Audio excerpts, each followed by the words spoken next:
সুপ্রিয় দর্শক আসসালামু আলাইকুম। আজকের পর্বে আপনাদেরকে ময়দার মধ্যে একটি ডিম দিয়ে সম্পূর্ণ ইউনিক অসম্ভব মজাদার একটি নাস্তার রেসিপি তৈরি করে দেখাবো। এই নাস্তাটি তৈরি করার প্রসেস খুবই ইজি, যে কেউ খুব সহজেই তৈরি করে নিতে পারবেন।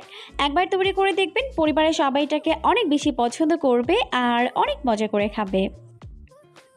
নাস্তা তৈরি করার জন্য প্রথমে এখানে একটি প্লেট নিয়েছি, এরপর এর মধ্যে দিয়ে নিচ্ছি 1 কাপ পরিমাণ ময়দা।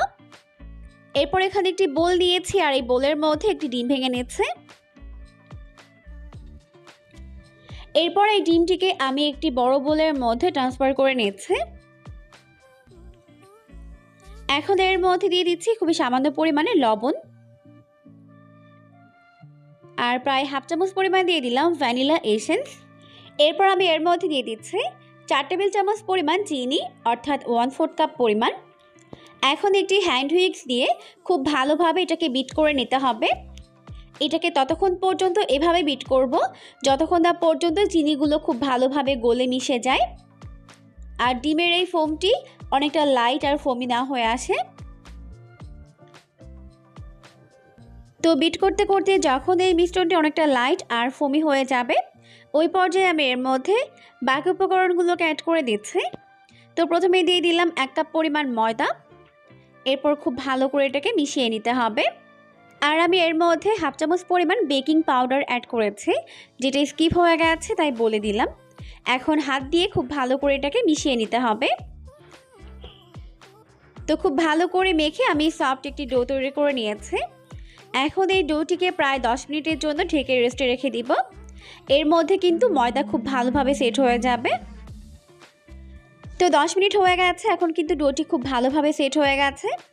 এরপর আমি এখান থেকে অল্প অল্প করে মিশ্রণ নিয়ে প্রথমে হাতের মধ্যে নিয়ে এরকম গোল করে নিচ্ছি। এরপর উপরের স্কিনটাকে এভাবে স্মুথ করে নিতে হবে। তো সেমভাবে আমি সবগুলো বল তৈরি করে নিব। তো এখন আমার সবগুলো নাস্তার শেপ তৈরি করে নেওয়া হয়ে গেছে। এরপর চলে যাচ্ছি পরবর্তী স্টেপে। তো এখানে একটি বোলের মধ্যে কিছুটা পরিমাণ নর্মাল তাপমাত্রার পানি নিয়েছে। এরপর আমি এই পানির মধ্যে এই নাস্তার শেপগুলোকে দিয়ে দিচ্ছি।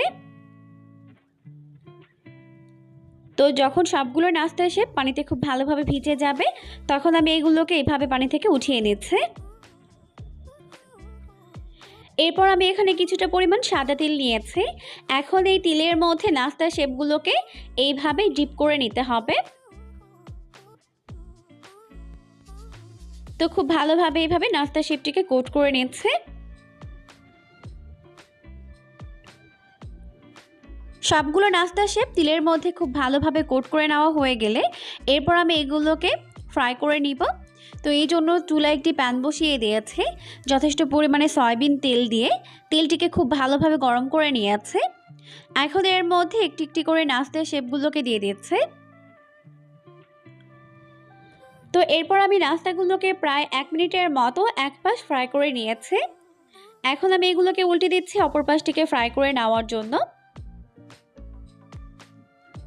তো এভাবেই নাস্তাগুলোকে উল্টে পাল্টে 2 পাশ গোল্ডেন ব্রাউন করে ফ্রাই করে নিব। তো এখন আমার নাস্তাগুলোকে গোল্ডেন ব্রাউন করে ফ্রাই করে নেওয়া হয়ে গেছে। এরপর আমি এগুলোকে তেল ঝরিয়ে তেল থেকে উঠিয়ে নিচ্ছি। তো এখন আমার সবগুলো নাস্তার শেপ ফ্রাই করে উঠিয়ে নেওয়া হয়ে গেছে। দেখতেই পাচ্ছেন লুকটা কত বেশি আমি হয়েছে।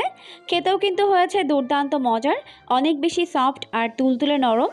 অবশ্যই রেসিপিটিকে ফলো করে বাসায় ট্রাই করবেন, দেখবেন পরিবারের সবাই এটাকে অনেক বেশি পছন্দ করবে আর অনেক মজা করে খাবে।